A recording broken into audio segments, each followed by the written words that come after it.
राधा स्वामी जी। आज के सत्संग की वाणी स्वामी जी महाराज जी की है। सत्संग के वचन, जो जो भजन भक्ति से चूके, तिनके मुख जम पल पल थूके। जिन्होंने विषय विकार भोगे हैं और कई तरह के खोटे कर्म किए हैं, जब वे नरकों में जाकर जमदूतों के हाथों सजा भोगते हैं तो जमदूत मारते हैं, साथ ही कहते हैं कि तुम्हारा मुंह देखने के काबिल नहीं बल्कि थूकने के काबिल है। तुमने मनुष्य जन्म पाकर भजन नहीं किया, भक्ति नहीं की, बल्कि कई खोटे कर्म किए। अब कर्म तो करता है खुद, दोष किसे दे? चाहे प्रारब्ध है चाहे क्रियमान है, इसके अपने किए हुए हैं। अगर इसके अपने किए हुए ना हों तो इसे सजा कौन दे सकता है? सो आप जेलों में जाकर देखो, थानों में जाकर देखो कि मुजरिमों को कितना मारते हैं। मैंने खुद जेलों में जाकर मुजरिमों को मार पड़ते देखी है।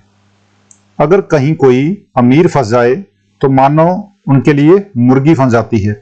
बड़ा दुख देते हैं और धन दौलत हड़पते हैं। फिर आगे कहते हैं, ऐसी कुगति होएगी सबकी, जो नहीं दारें सतगुरु अब की। सतगुरु बिना कोई नहीं बाचे, नाम बिना 84 नाचे।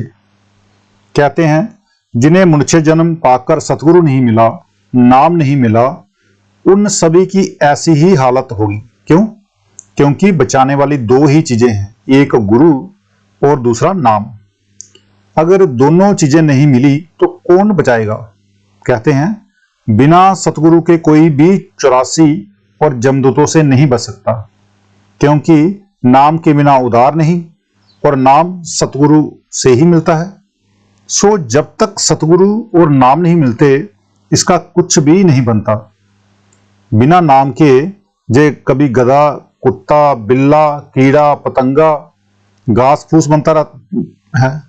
अगर 84 का चक्कर खत्म करता है तो सतगुरु और शब्द की शरण लो। फिर आगे कहते हैं, धन्य बाग हम सतगुरु पाया, चढ़ी सूरत मन गगन समाया। अब हजूर स्वामी जी महाराज बिना नाम वालों की हालत बयान करके फिर नाम वालों की तरफ आते हैं। नाम वाली रूह कहती है कि मेरे धन्य भाग्य हैं कि सतगुरु ने मुझे संभाल लिया, जमदूतों से बचा लिया और अंदर शब्द के साथ जोड़ दिया। जिस तरह किसी आदमी को जंगल में ठग डाकू घेर कर कत्ल करना चाहते हों, अचानक कोई अपना आदमी आ जाए और वह उनसे छुड़ा ले तो उसे कितनी खुशी होती है। ठीक इसी तरह सतगुरु इसके साथ सलूक करते हैं, बल्कि जब सतगुरु आते हैं तो सारे जमदूत पीछे हट जाते हैं। फिर आगे कहते हैं, सुन मंडल जाए जूला जूली, सावन मास लिया फल मूली। सावन भादों के महीने में बारिश होकर ठंड हो जाती है। स्त्रियां और पुरुष बाहर पेड़ों पर झूला डालकर झूलते हैं। आप कहते हैं कि ये तो दुनिया में होता है, मगर ये असली सुख कहाँ है? फिर आप ही जवाब देते हैं कि ये सुख पार ब्रह्मा में है। अब रूह तुरिया पद को छोड़कर, ब्रह्मा को छोड़कर पार ब्रह्मा में आ गई और रूह के ऊपर से तीनों शरीर स्थूल, सूक्ष्म और कारण उतर गए। जहां आकर इसके ऊपर से पर्दे उतर जाते हैं। जहां रूह का अपना नूर 12 सूरज का है। यही रूह एक मच्छर में है, वही रूह एक हाथी में है। हम जहां पर एक सूरज को नहीं दे सकते, हमारी आंखें चुंधिया जाती हैं, तो आप ये समझो कि हमारी रूह का अपना जो प्रकाश है, जो नूर है, वो 12 सूरज के बराबर है। अब इतना ताकत वाला होकर भी इंसान को ये समझ नहीं आता कि वह क्या चीज है, वह कौन है, इसकी हस्ती क्या है। जब तक इसके ऊपर से पर्दे नहीं उतर जाते, परमात्मा की तो क्या, इसे अपने आप की भी खबर नहीं। मानो मनुष्य जन्म के फलस्वरूप 84 के चक्कर को छोड़कर वहां जाकर रूह महसूस करती है कि मेरा कोई परमात्मा भी है, वरना जब तक ये देह में बैठा हुआ है, इसे क्या पता कि परमात्मा किस बला का नाम है। जहां तो संत महात्माओं से सुन लिया, जहां ग्रंथ पोथियों में पढ़ लिया है। जिस तरह कोई बड़ा सुंदर गैस लैंप हो, उसके ऊपर 10, 20, 50 टाट के पर्दे चढ़े हों, आप उसे किसी कमरे में ले जाओ, क्या वह रोशनी देगा? नहीं देगा, बिल्कुल नहीं देगा। पर ज्यों-ज्यों पर्दे आप उसके उतारते जाओगे, रोशनी की किरणें शन शन करके बाहर निकलने लग पड़ेंगी। भजन सिमरन क्यों करना है? मन के जो ऊपर पर्दे चढ़े हुए हैं उनको उतारने के लिए।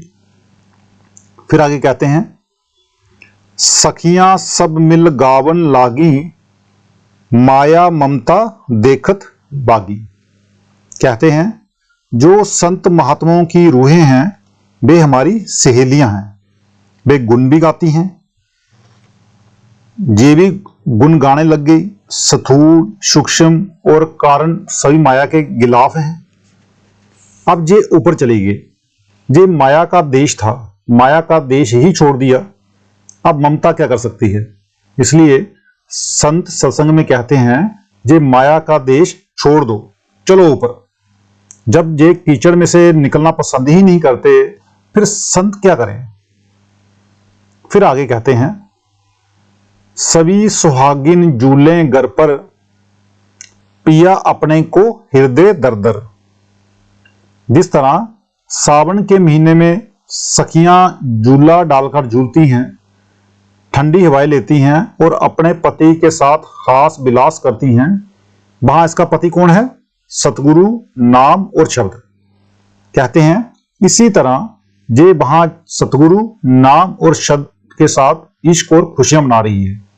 सभी रूहों के अंदर अकाल पुरुष पति हैं, जिन्होंने पर्दा खोलकर दर्शन कर लिए, वे सभी के सभी स्वागिन हो गए। फिर आगे कहते हैं, पिया विमुख तरसे बहु नारी, जिनके पति परदेश सिधारी। जिस तरह दुनिया में जब किसी के घर कोई ब्याह शादी होती है, जहां कोई तीज त्योहार होता है, तो जिन स्त्रियों के पति पास होते हैं वे खुशियां मनाती हैं। जिनका पति अमेरिका, अफ्रीका या किसी और देश या प्रदेश में गया होता है, वे अफसोस करती हैं और जुड़ती रहती हैं। इसी तरह जिन रूहों को परमेश्वर रूपी पति मिल गया, वे सावन के महीने यानी मनुष्य जन्म में खुशियां मनाती हैं, और जिनके अंदर पति परमेश्वर प्रकट नहीं हुआ, वे रोती हैं और कहती हैं कि पता नहीं पति मिले कि जान ना मिले। तो आज का सत्संग इतना ही। मिलते हैं कल के सत्संग में। राधा स्वामी जी।